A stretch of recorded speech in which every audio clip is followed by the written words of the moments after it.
খাওয়াতে পারছে না। Hi guys, welcome to my channel Sonai Bubai official. আজকে আবার একটা নতুন ব্লগে সকলকে জানাই অনেক অনেক স্বাগত। তো চলো আজকে কি রান্না বান্না হচ্ছে চটপট করে তোমাদের দেখিয়ে দিই। তোমরা দেখতেই পাচ্ছ সকাল সকাল তোমাদের দাদাভাই নিয়ে এসেছে চিকেন, আর এখানে আমি বসিয়ে দিয়েছি এখন চিকেন। আজকে হবে চিকেন কষা, সাথে ডাল আর আলু ভাজা। তো আজকে একদম হালকা পাতলা একটা রেসিপি, আর যেহেতু বিকেলবেলা সবার নিমন্ত্রণ রয়েছে তাই একদম হালকা পাতলা রান্না করব। তো চলো কোথায় যাচ্ছি কি করছি সবটাই তোমরা জানতে পারবে, তার জন্য দেখতে হবে পুরো ভিডিওটা। আজকে ভিডিওটাকে একটু স্কিপ করো না, ছোট্ট একটা ভিডিও তোমাদের সঙ্গে শেয়ার করলাম। তো চলো কেমন লাগছে অবশ্যই কিন্তু পুরো ভিডিওটা দেখে কমেন্ট করো। এখন দেখতেই পাচ্ছ একটু সুন্দর করে সাজুগুজু করে রেডি হয়ে নিয়েছি। এখন তো শীতকাল, এখন ফেস্টিভের শেষ নেই। আর আজকে কোনো বিয়েবাড়ি নয়, আজকে যাচ্ছি রাইস সেরিমনি। তো চলো আজকে কার রাইস সেরিমনিতে যাচ্ছি সেটা দেখার জন্য পুরোটা ব্লগটা দেখতে হবে। টাটা।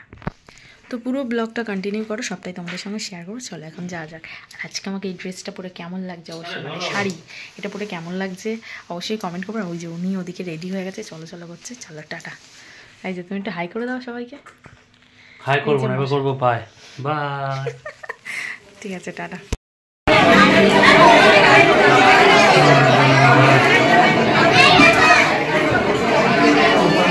ভালো করেছে, সাজিয়েছে, ভালো আছে।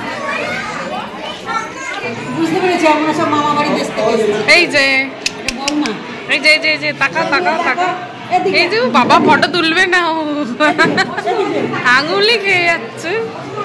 ওরে বাবা, মুখের থেকে টিপ বড় হয়ে গেছে।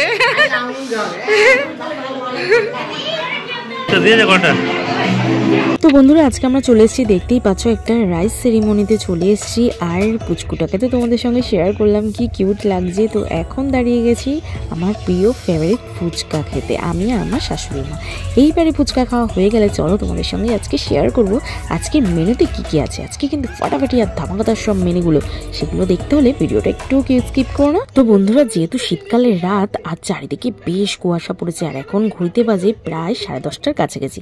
আমরা এখন ডিনারের জন্য বসে গেছি। আর এখানে দেখো পাতে পড়ে গেছে, ফার্স্ট পাতেই কিন্তু পড়ে গেল নরম নরম এরকম সুন্দর তুলতুলে নান, আর সাথে ছিল এরকম সুন্দর চানা আর স্যালাড।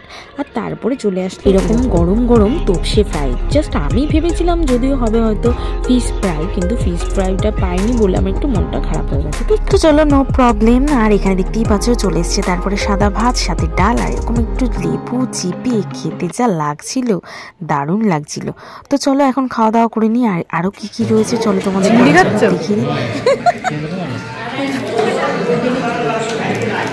কি করছো, চিংড়ি নিয়ে ছাড়াতে পারছে না। তো বন্ধুরা দেখতেই পাচ্ছ তারপর আমার পাতেও পড়ে গেছে এরকম চিংড়ি, গলদা চিংড়ি বড় সাইজের, আর সাথে একটু গ্রেভি নিয়ে নিয়েছিলাম, মেখে খেতে বেশ লাগছিল। তারপরে চলে আসলো গরম গরম ভেটকি পাতুরি, তারপরে সাথে একটু গ্রেভিও নিয়ে নিয়েছিলাম। তারপরে ছিল মাটনটা আমি স্কিপ করে গেছি, আমি অত ভালো মাটন খাই না। তোমাদের দাদাভাই নিয়েছিল মাটন, আর ওই দাদাভাই থেকে এক পিস খেয়েছিলাম। তারপর চাটনি, মিষ্টি, পাঁপড়, আরও অনেক কিছু ছিল। তো আজকের ভিডিওটা কেমন লাগলো অবশ্যই কমেন্ট করে জানাবে। আরও সুন্দর সুন্দর ভিডিও আসছে, ব্লগ আসছে, অবশ্যই সেগুলো দেখো, শেয়ার করো। আর যদি ভালো লাগে লাইক শেয়ার কমেন্ট করে দিও বন্ধুরা। আর তোমাদের জন্যই কষ্ট করে ভিডিওগুলো বানানো, প্লিজ তোমরা একটু সবাই দেখো, সাপোর্ট করো। চলো আজকের মতো টাটা এন্ড বাই বাই বলি, আবার নেক্সট একটা নতুন ভিডিওতে দেখা হচ্ছে। তো সকলে ভালো থেকে সুস্থ থাকো, ততক্ষণ টাটা এন্ড বাই। আর বন্ধুরা শেষে তোমরা কেউ এটা কমেন্ট করে যেতে ভুলো না যে তোমরা কারা কারা এরকম অনুষ্ঠান বাড়িতে গিয়ে রসগোল্লার মধ্যে পাতিলেবুর রস নিগড়ি আর নুন দিয়ে খাও। এটা কিন্তু আমি সব জায়গায় করে থাকি, তাই তোমাদের সঙ্গেও শেয়ার করলাম। তোমরা কারা কারা আমার মতো এরকম খাও অবশ্যই কিন্তু কমেন্ট করো। কারণ আমি মিষ্টি একেবারে পছন্দ করি না, তাই রসগোল্লাকে টক টক